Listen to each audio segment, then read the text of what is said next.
ચલો, જો હવે ધ્યાન આપજો કે આપણો જે સવાલ છે એ જરા વાંચી લઈએ પહેલાં. Using the following data calculate the working capital cycle for XYZ limited. વેચાણ આપેલું છે સેલ્સ 3000, બરાબર.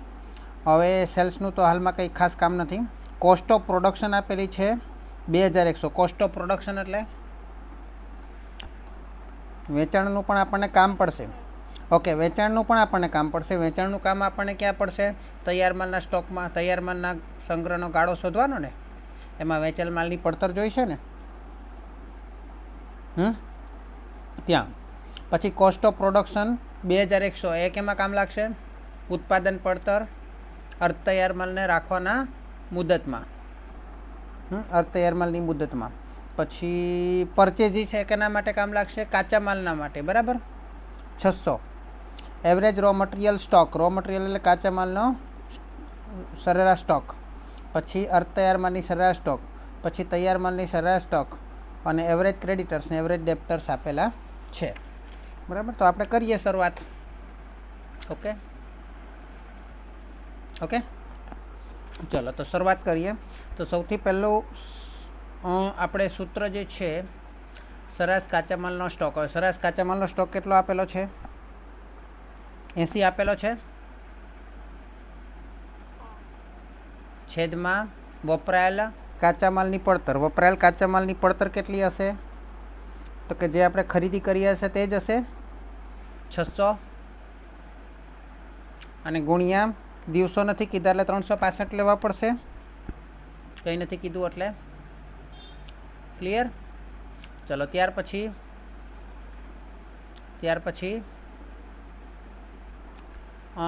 સરેરાશ અર્ધ તૈયાર માલનો સ્ટોક. સરેરાશ અર્ધ તૈયાર માલનો સ્ટોક એટલે વર્ક ઇન પ્રોગ્રેસ કહેવાય છે ને. 85 છેદમાં ઉત્પાદન પડતર. ઉત્પાદન પડતર એટલે કોસ્ટ ઓફ પ્રોડક્શન કેટલી આપેલી છે? 2100 ગુણ્યા કોઈ દિવસો નથી એટલે 365 જ લેશું મુદત શોધવા માટે. ચલો, સરેરાશ તૈયાર સ્ટોક. સરેરાશ તૈયાર માલનો સ્ટોક એટલે આપણે સેલ્સ જે છે તે તૈયાર માલનો, ફિનિશ ગુડ સ્ટોક આપેલું છે 180. અને વેચેલ માલની પડતર. વેચેલ માલની પડતર એટલે વેચેલ માલની પડતર એટલે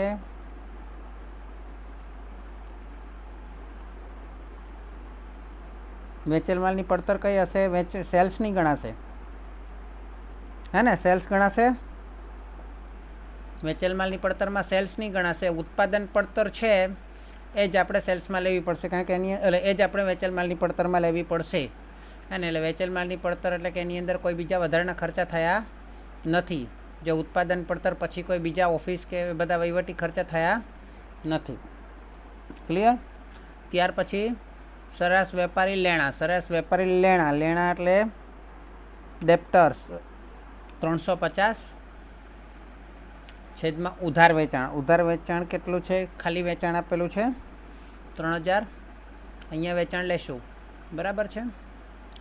અને અહીંયા કેટલા આવશે? સરેરાશ વેપારી દેવા. સરેરાશ વેપારી દેવા એટલે ક્રેડિટર્સ જે 90 આપેલા છે, અને ઉધાર ખરીદી એટલે જે ખરીદી હશે તે ઉધાર જ છે પૂરેપૂરી, એમ સમજીને ચાલશું.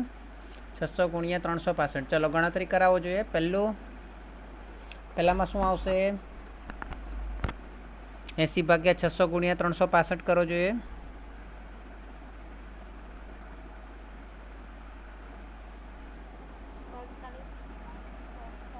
48.67 એટલે 49 લઈ લો. પછી બીજામાં વર્ક ઇન પ્રોગ્રેસમાં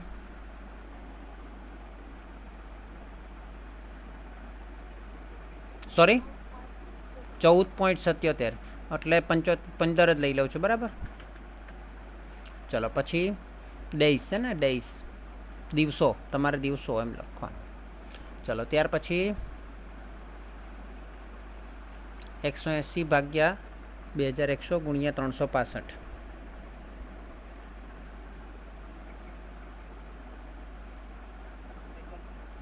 31 ડેઝ. પછી 350 ભાગ્યા 3000 ગુણ્યા 365. 31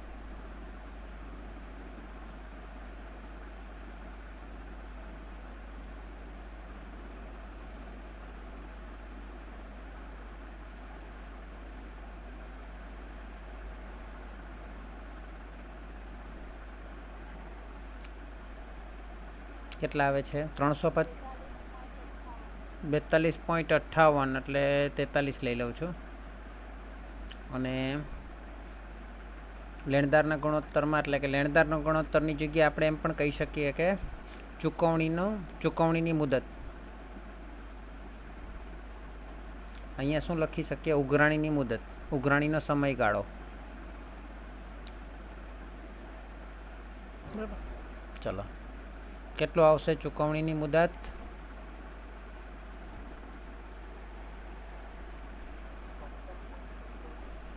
એટલે 55 લઈ લઈએ. ચલો મને કહેશો કે કાચી કાર્યશીલ મૂડીનો ગાળો કેટલો આવે છે? મુદત કેટલી આવે છે?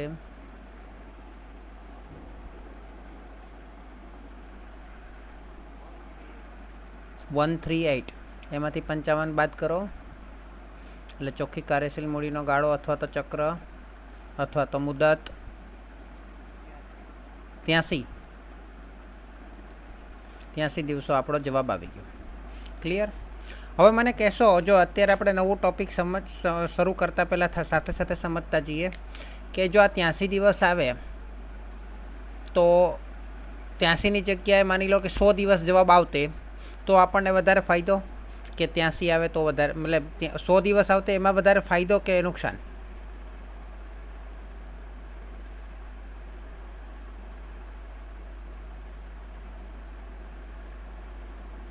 ત્યાંસી અને 100 વચ્ચે કમ્પેર કરીએ તો કયું સારું?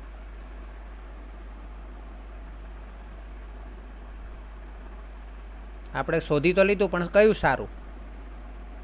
કોઈ કહી શકશે?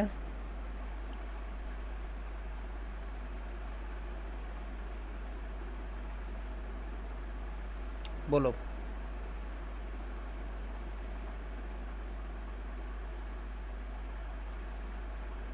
નહીં ને?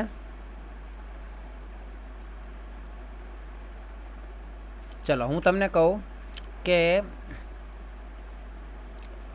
તમારી પાસે જે પૈસા, જે રૂપિયા છે ઇન્વેસ્ટ કરવા માટે, તમે કાચા માલમાં એટલે કે કોઈ માલનું ઉત્પાદન કરવા માટે દાખલ કરો છો, એ પૈસાનો વાપરો છો, તો એ પૈસા પાછા તમને ક્યારે મળે તો સારું? જલ્દી મળે તો સારું કે મોડા મળે તો સારું?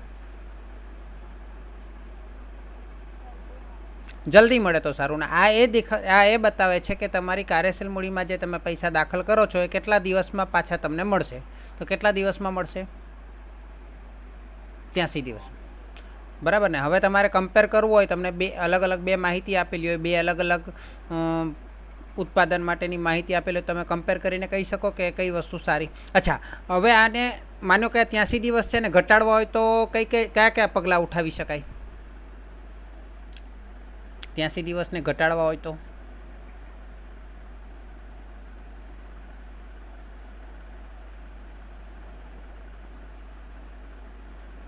કઈ વસ્તુ ઘટાડવાથી 83 છે તે ઘટી શકે, અથવા તો કઈ વસ્તુ વધારવાથી 83 છે ઘટી શકે?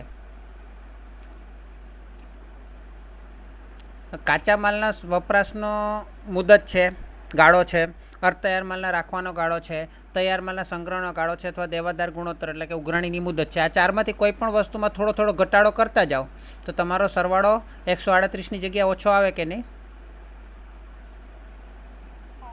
અને એ ઓછો આવે તો પણ 83 દિવસ ઘટે. એ ઉપરાંત થોડોક ચૂકવણીની મુદતમાં થોડી વધારે એની સાથે વાતચીત કરીને કહો કે ભાઈ હમણાં થોડું પ્રોબ્લેમ છે, થોડુંક વધારે દિવસ લાગી જશે, 55ની જગ્યાએ 56 દિવસ કરો, 57 કરો, 60 દિવસ કરી નાખો, 2 મહિના કરી દો, હે, તો પણ તમારે બાદબાકી વધી જશે એટલે આંકડો ઘટી જશે કે નહીં? તો તમારા પૈસા રિટર્ન આવવા માટે ઝડપ, મીન્સ કે એક આખું ચક્ર છે તે નાનું થઈ જશે ને? કાર્યશીલ મૂડીનું જે ચક્ર છે એને ઉથલો નાનું થશે ને, 83ની જગ્યાએ ઘટશે ને? તો જલ્દી તમારી પાસે પૈસા પાછા આવતા હોય, હે, તો તમે માની લો કે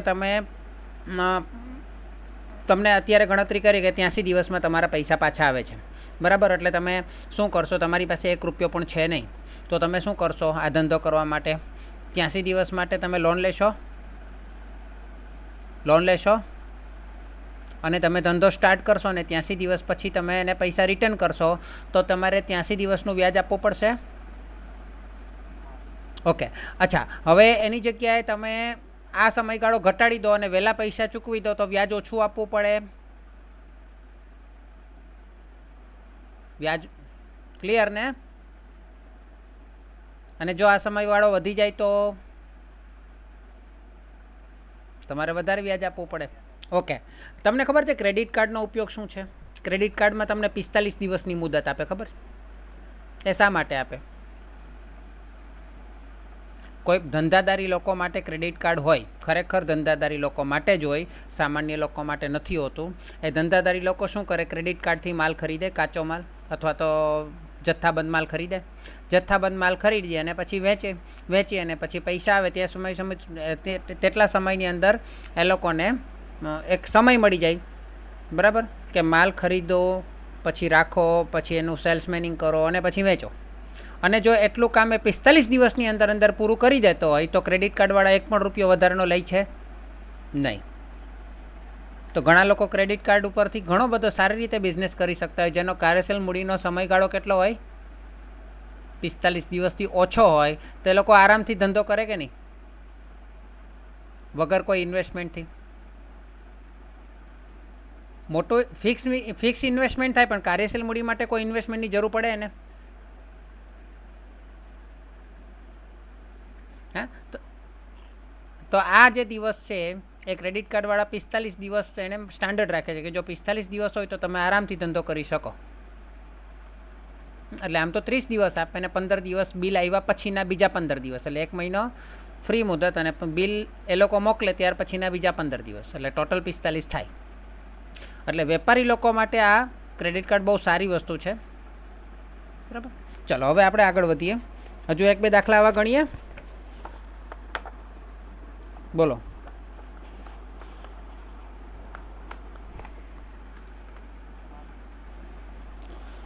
જો તમે ABC Limited has obtained the following data concerning the average working capital cycle for other companies in the same industry.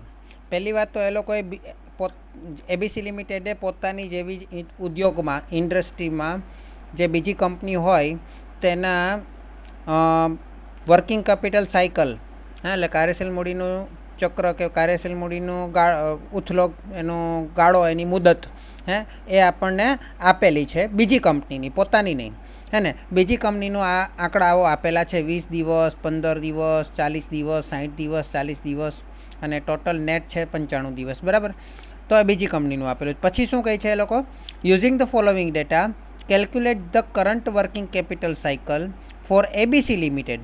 હવે ABC લિમિટેડનું પોતાનું આપણે શોધવાનું છે and briefly comment on it, અને પછી આપણે એના માટે કમેન્ટ કરવાની છે. ક્લિયર? ચલો હવે આપણે જોઈએ. પહેલું શું છે? Cells all credit. સેલ્સ છે તે પૂરેપૂરું ઉધાર છે, આપણને આપી દીધું છે, બરાબર છે. પૂરેપૂરું ઉધાર વેચાણ છે. એટલે આપણે ઉધાર વેચાણવાળું ક્યાં ક્યાં કામ લાગશે? સેલ્સ. એક તો અહીંયા ઉઘરાણીની મુદતમાં કામ લાગશે, ત્યાં લખી દઈએ. કેટલું છે? 6000, બરાબર. પછી કોસ્ટ ઓફ પ્રોડક્શન, એ ક્યાં કામ લાગશે? કોસ્ટ ઓફ પ્રોડક્શન ઉત્પાદન પડતર એટલે અર્ધ તૈયાર માલમાં કામ લાગશે, તો આપણે લખી દઈએ છેદમાં 4200. પછી પરચેઝ ઓલ ક્રેડિટ, એ ક્યાં કામ લાગશે?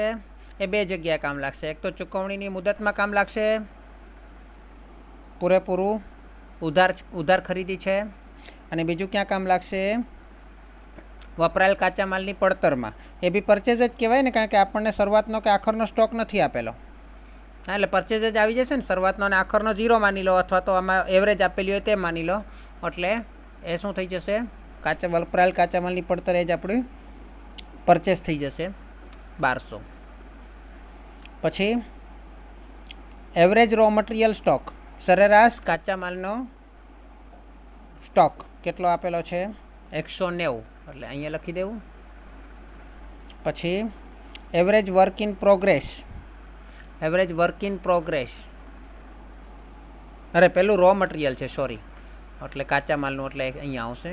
પછી એવરેજ વર્ક ઇન પ્રોગ્રેસ એટલે 170 અહીંયા આવશે.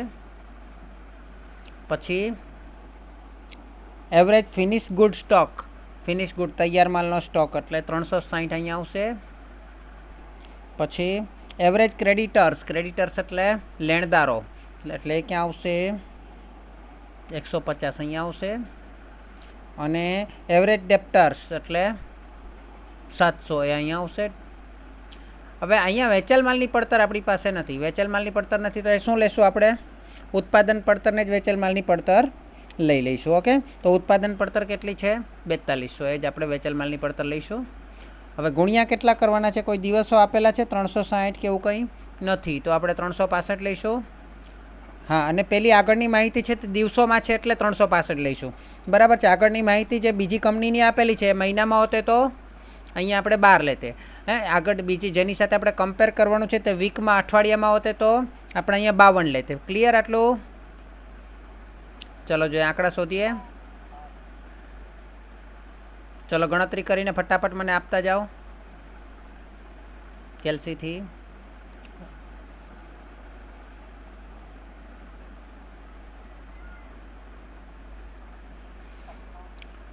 $58 કે 98? 58. ચલો નેક્સ્ટ.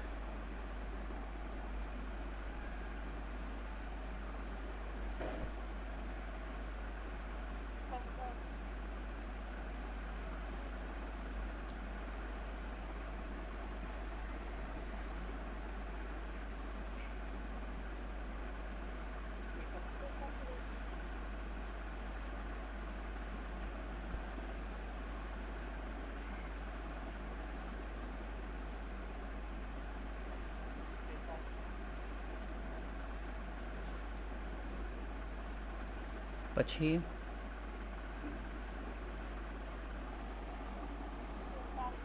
46. ઓકે, ચલો સરવાળો કરો અને આ બાદ કરવાનું છે.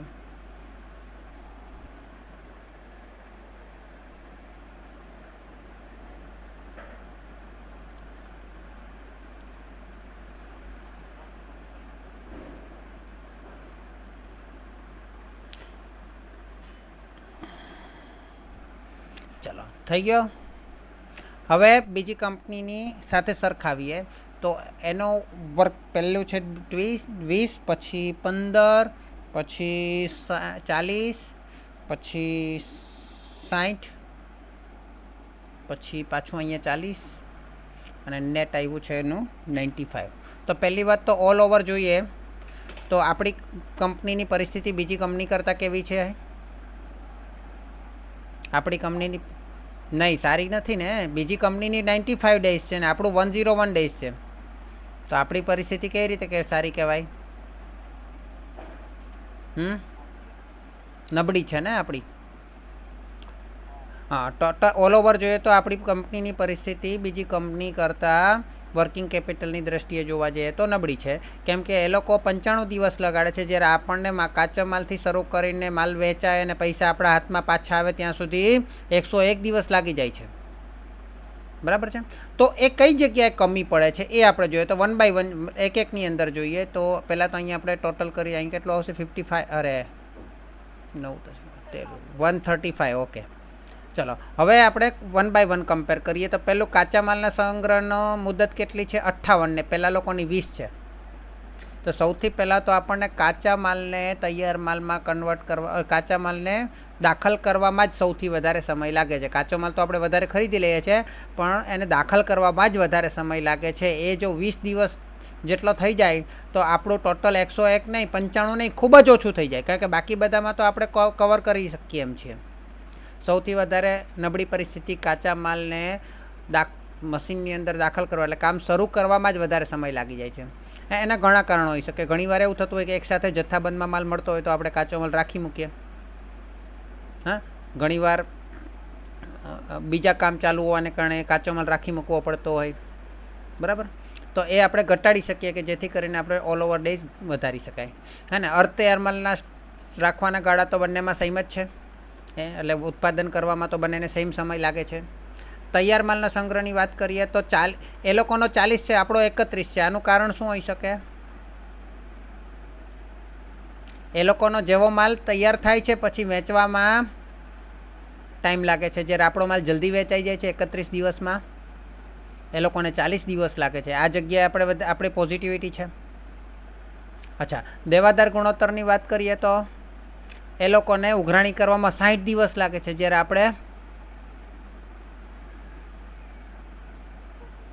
એ બી આપણી સારી પરિસ્થિતિ છે. ખાલી ફર્સ્ટ જે કાચા માલના સંગ્રહની વાત કરીએ તો એમાં આપણે વધારે સમય લાગે છે. એટલે અચ્છા, લાસ્ટ લેણદાર ગુણોત્તર. આમાં મને કહેશો કોની પરિસ્થિતિ સારી છે, આપણી કે એમની? Very good. કેમ કે એ લોકોએ જ્યારે ઉધાર માલ ખરીદે છે તો લેણદારોને 40 દિવસમાં પૈસા પાછા આપી દેવા પડે, જ્યારે આપણી માર્કેટમાં વેલ્યુ એવી છે કે 40ની જગ્યાએ 46 દિવસની ક્રેડિટ આપણને મળે છે. તો સારી કહેવાય ને વાત? તો આ રીતે તમે એને શું કહેવાય, વિશ્લેષણ કરી શકો. ઠીક છે, ચલો. સવાલ શું છે? Following information is collected from the record of Sundar Manufacturing Limited for the year 2008. Cost of good sold એટલે વેચેલ માલની પડતર કેટલી આપેલી છે? આપણે લખતા જ જઈએ, બરાબર, એટલે સમય બચે. વેચેલ માલની પડતર કેટલી આપેલી છે? 8 લાખ. હે ને? આ વખતે વેચેલ માલની પડતર આપેલી છે. સારું કહેવાય. કોસ્ટ ઓફ પ્રોડક્શન એ પણ આપેલું છે. ક્યાં આવશે? અર્ધ તૈયાર માલમાં કોસ્ટ ઓફ પ્રોડક્શન 5 લાખ. પછી raw material consume during the year. Consumed એટલે વપરાયેલ કાચો માલ 6 લાખ.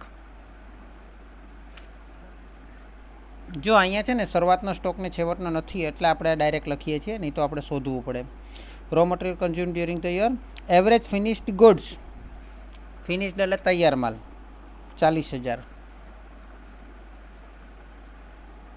પછી એવરેજ વર્ક ઇન પ્રોગ્રેસ એટલે અર્ધ તૈયાર માલ, ચાલુ કામ કહી શકાય એને. પછી એવરેજ રો મટીરિયલ 50,000. પછી ડેપ્ટર કલેક્શન પીરિયડ આપણને ડાયરેક્ટ જ આપી દીધો છે. ડેપ્ટર્સ કલેક્શન પીરિયડ, ઉઘરાણીની મુદત 45 દિવસ. અને ક્રેડિટર્સ પેમેન્ટ પીરિયડ પણ ડાયરેક્ટ જ આપી દીધેલું છે, એ આપણે ગણવું નહીં પડશે, 30 days. અને find out the operating cycle. How many operating cycle does the firm have in a year? Year is 36 days. 36 days. ચલો 36 days લખો છો અહીંયા 365ની જગ્યાએ, અને મને કેલ્ક્યુલેટ કરીને આપો ફટાફટ.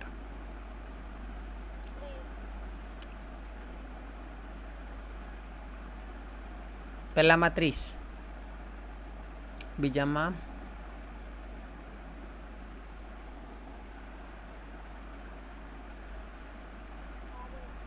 22, પછી ત્રીજામાં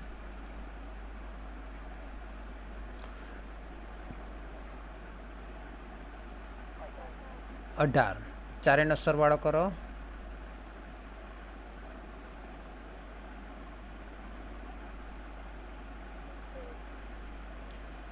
45 પણ ઉમેરવાના ને?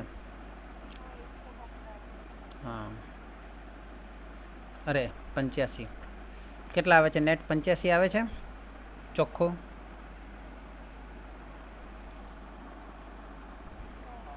હવે વર્ષની અંદર આવા કેટલા બનશે? એટલે કે ઉથલો કેટલો થશે? કાર્યશીલ મૂડીનો ઉથલો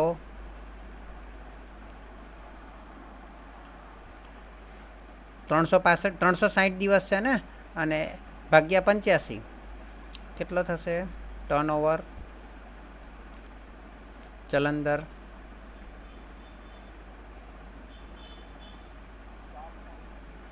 4.23 વખત, એટલે કે 4 વખત. ક્લિયર? ચાલો, શું કહે છે? Satyam Sundaram limited trading and profit and loss account and balance sheet for the year ended 31st December 2008 R given below. જો 31મી ડિસેમ્બરે પૂરું થાય છે, ધ્યાન આપજો. You are required to calculate the working capital requirement under the operating cycle method. चलो, trading and profit and loss account for the year ended 31st December 2008. Particular okay, પહેલું આપણને વાંચીએ તો ઓપનિંગ સ્ટોક આપેલો છે. તો ઓપનિંગ સ્ટોકમાં 3 છે, raw material, work in progress અને ફિનિશ ગુડ્સ. બરાબર છે, એટલે કે કાચો માલ, અર્ધ તૈયાર માલ અને તૈયાર માલ. એ રીતે છેવટનો સ્ટોક પણ આપેલો હશે, કાચો માલ, અર્ધ તૈયાર માલ અને તૈયાર માલ. તો આના પરથી પહેલાં તો આપણે સરેરાશ સ્ટોક શોધી કાઢીએ, 3/3નો. બોલો, સરેરાશ સ્ટોક શોધી કાઢીએ. તો જુઓ, જે કાચા માલનો શરૂઆતનો સ્ટોક કેટલો છે? 10,000. છેવટનો સ્ટોક કેટલો છે? 11,000. મળ્યું? 10,000 અને 11,000નો સરવાળો કરીને ભાગ્યા 2 કરો જોઈએ.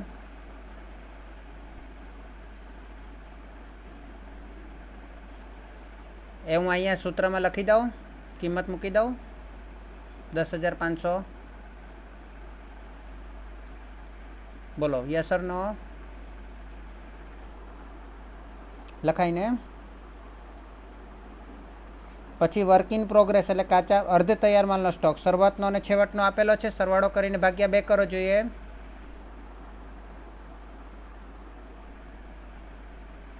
કેટલો આવે છે મને કહો? 30,250 આવે છે.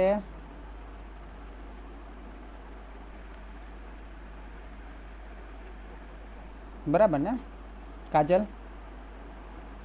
ફિનિશ ગુડ્સનું કેટલું આવે છે જુઓ જોઈએ, 5,000 અને 8,500. તૈયાર માલનું કેટલું આવે છે? 6,750 આવે છે. ઓકે, તો જો ત્રણની સરેરાશ મળી ગયું ને આપણને. ચલો, હવે આપણે બાકીની રકમ વાંચી લઈએ. ક્રેડિટ પરચેઝ આપેલું છે, ઉધાર ખરીદી આપેલી છે. તો ઉધાર ખરીદી આપણે ક્યાં જોઈશે? ઉધાર ખરીદી આપણે ક્યાં જોઈશે? ચૂકવણીની મુદતમાં. તે પણ આપણે લખી જ દઈએ. જે બેઠી રકમ મળે છે તે 35,000. પછી વેજીસ એન્ડ મેન્યુફેક્ચરિંગ એક્સપેન્સીસ, એ આપણને કામ લાગશે, હે ને. પછી ગ્રોસ પ્રોફિટનું કાંઈ જરૂર નહીં પડે. ક્રેડિટ સેલ્સ, ઉધાર વેચાણ, એ આપણને ક્યાં કામ લાગશે? ઉઘરાણીની મુદતમાં 1,00,000. પછી ક્લોઝિંગ સ્ટોક એ તો આવી ગયો. ત્યાર પછી એડમિનિસ્ટ્રેટિવ એક્સપેન્સીસ છે, સેલિંગ એન્ડ ડિસ્ટ્રીબ્યુશન એક્સપેન્સીસ, એ બધું કામ લાગવાનું જ છે આપણને. ઓકે, કરું છું. ઓકે, તો આ આપણને મળી ગયો. હવે 2-3 વસ્તુઓ હજુ શોધવાની બાકી છે, તો આપણે કઈ રીતે થશે એ જોઈ લઈએ. હજુ આપણે રકમમાં છેલ્લે નીચે પાકું સર્વે પણ આપેલું છે. શેર કેપિટલ છે, પ્રોફિટ એન્ડ લોસ છે, ક્રેડિટર્સ છે. શેર કેપિટલ ને પ્રોફિટ લોસ તો કામ નહીં આવે, ક્રેડિટર્સ કામ આવશે, એટલે કે લેણદારો. પણ લેણદાર આપણે સરેરાશ જોઈએ, હે ને. કઈ જો સરેરાશમાં તમને આ છેવટના પાકા સર્વેમાં આપેલા તે કયા હોય? પાકા સર્વેમાં આપેલા હોય તે કયા હોય? હેલો,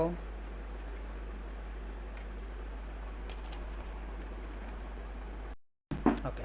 પાકા શ્રેણીમાં છેવટનો સ્ટોક, છેવટના ક્રેડિટર્સ આપેલા હોય. તો આપણે શરૂઆતના આપેલા હોય જો તમને અલગથી, તો તમારે સરેરાશ કાઢવાનું નહીં. તો જે છેલ્લે છેવટના હોય તે બેઠા મૂકી દેવાના, બરાબર. તો પછી સરેરાશ કાઢવાની જરૂર નથી. ઓકે, તો અહીંયા ક્રેડિટર્સ આપેલા છે. જો શરૂઆતના નહીં આપેલા હશે તો એને જ આપણે સરેરાશમાં મૂકી દઈશું, બરાબર છે. પછી ફિક્સ એસેટ છે, એનું કંઈ કામ નથી. ક્લોઝિંગ સ્ટોક તો આપણને પહેલાં ઉપર બી આપેલો છે, તો વેપારમાં. અને ડેપ્ટર્સનો પણ ક્લોઝિંગ આપેલું છે. દેવાદાર, તો દેવાદારની છેવટનો આપેલા છે. ઓકે, જો શરૂઆતના નહીં આપેલા હોય તો આ જ લઈ લેવાના, નહીં તો શરૂઆતના સાથે આપણે સરેરાશ કાઢવાની. અને કેશ એન્ડ બેંક છે. નીચે એક વાક્ય આપેલું છે, ઓપનિંગ ડેપ્ટર્સ એટલે કે શરૂઆતના દેવાદારો, એક્સક્લુડિંગ પ્રોફિટ એલિમેન્ટ, એનું કંઈ કામ નથી. And opening creditors were 6,500 and 5,000 respectively, એટલે કે અનુક્રમે, બરાબર છે. એટલે શરૂઆતના દેવાદારો કેટલા છે? 6,500. અને છેવટના દેવાદારો કેટલા છે? 30,000. બંનેનો સરવાળો કરીને ભાગ્યા 2 કરો જોઈએ, એટલે સરેરાશ દેવાદારો મળી જશે. સરેરાશ વેપારી લેણા મળી જશે 30,000 પ્લસ 6,500 એટલે 36,500 ભાગ્યા 2 એટલે 18,250 આવશે. બોલો યસ ઓર નો? ઓકે. ત્યાર પછી લેણદારની વાત કરીએ તો 10,000 છેવટના અને શરૂઆતના 5,000, હે ને? તો 10 ને 5 15, 15ના અડધા 7,500. એમ આઈ રાઈટ? ઓકે. ચલો હવે અહીંયા ઉપર 3 વસ્તુ શોધવાની બાકી છે. 3 વસ્તુ શોધવાની બાકી છે. તો એ 3 વસ્તુ કઈ રીતે શોધશું? પહેલું છે વપરાયેલ કાચા માલની પડતર. ચલો વપરાયેલ કાચા માલની પડતર કઈ રીતે શોધશું? તો આપણે ઉપર હું થોડી ગણતરી બતાવી દઉં. તો વપરાયેલ કાચા માલની પડતર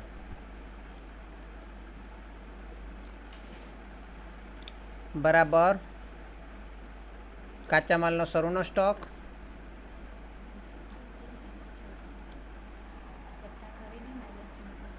પ્લસ કાચા માલની ખરીદી માઇનસ કાચા માલનો છેવટનો સ્ટોક. અને કોઈક બીજા ખર્ચા હોય કાચા માલની ખરીદીના ખર્ચા તો એ પ્લસ કરવાના. કાચા માલની ખરીદીના ખર્ચા હોય તો, બીજા નહીં, મજૂરીને બધા નહીં. તો કઈ રીતે આવશે આનો જવાબ? તો કાચા માલનો શરૂઆતનો સ્ટોક કેટલો છે? 10,000. ચલો પ્લસ ખરીદી કેટલી છે? પરચેસ જુઓ જોઈએ. ક્રેડિટ પરચેસ છે અને કેશ પરચેસ નથી ને? નથી. એટલે 35,000 અને ખરીદીના કોઈ ખર્ચા અલગથી આપેલા નથી. એટલે કાચા માલનો છેવટનો સ્ટોક કેટલો છે? 11,000. ચલો જો મને જવાબ કહો જોઈએ.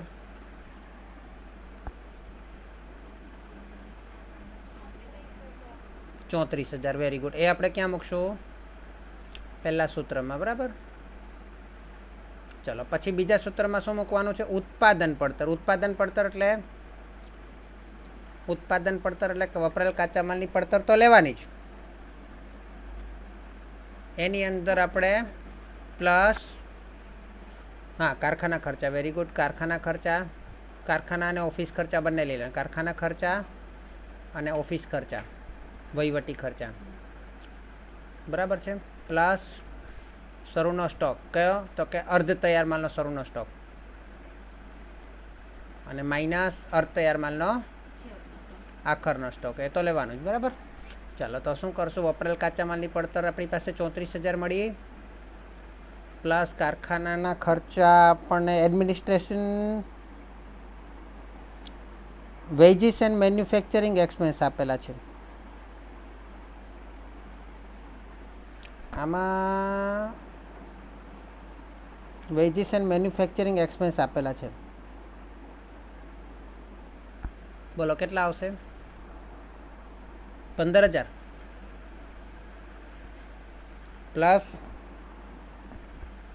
વહીવટી ખર્ચા. બોલો વહીવટી ખર્ચા કેટલા છે? 15,000. એ બી 15,000 છે ને?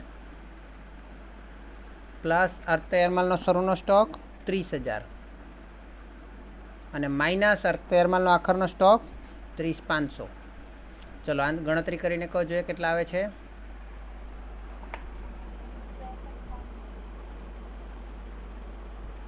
63,500. ક્યાં લખશું આપણે? બીજા સૂત્રમાં. ચલો ત્યાર પછી તૈયાર વેચેલ માલની પડતર. વેચેલ માલની પડતર એટલે ઉત્પાદન પડતર તો ખરી જ, પ્લસ વેચાણ ખર્ચા, વેચાણ વિતરણ ખર્ચા, પ્લસ તૈયાર માલનો શરૂનો સ્ટોક માઇનસ તૈયાર માલનો આખરનો સ્ટોક.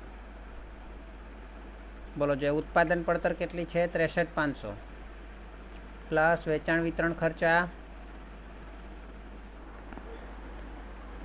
10,000. 10,000 છે ને? શરૂઆતનો સ્ટોક તૈયાર માલનો 5,000. આખું લખવાનું હોય તમારે. તૈયાર માલનો શરૂઆતનો સ્ટોક માઇનસ આખરનો સ્ટોક કેટલો છે? 8,500. જો આનું પત્રક બનાવી દો ને તો બી થઈ જાય. એક પત્રક બનાવી દો ને, કાલે મેં તમને બતાવેલું એ પ્રમાણે. 8,500 છે, સોરી. તો પત્રક બનાવી દો તો પણ ચાલે. ઓકે, તો એમાં બધું જ મળી જાય તમને પહેલેથી. આવી રીતે આપેલું તો પત્રક બનાવી દેવાનું. ચાલો સરવાળો બાદ બાકી કરો જોઈએ. 63,500 પ્લસ 10,000 પ્લસ 5,000 માઇનસ 8,500 60,000. ઓકે, અને આપણે ક્યાં મૂકશું? ત્રીજા સૂત્રમાં. ચલો હવે દિવસો મહિના એવું કંઈ કીધું નથી એટલે આપણે 365 લઈ લઈએ. બરાબર, ચલો 365 વડે ગુણીશું. એટલે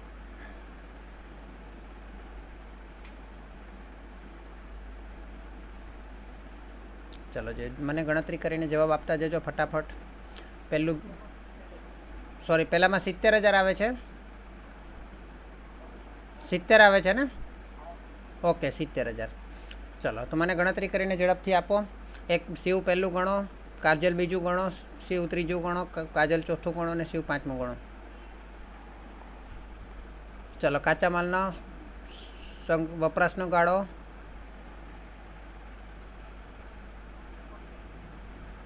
હેલો,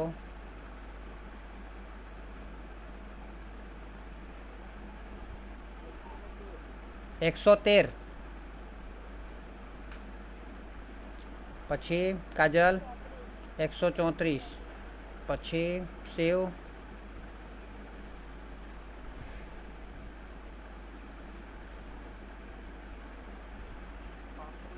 35. પછી કાજલ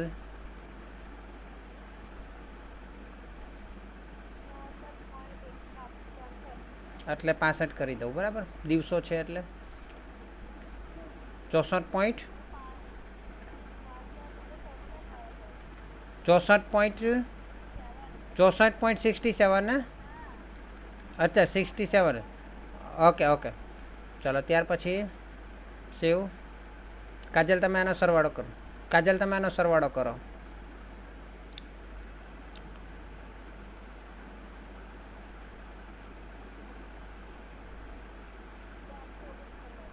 349માંથી 78 બાદ કરો.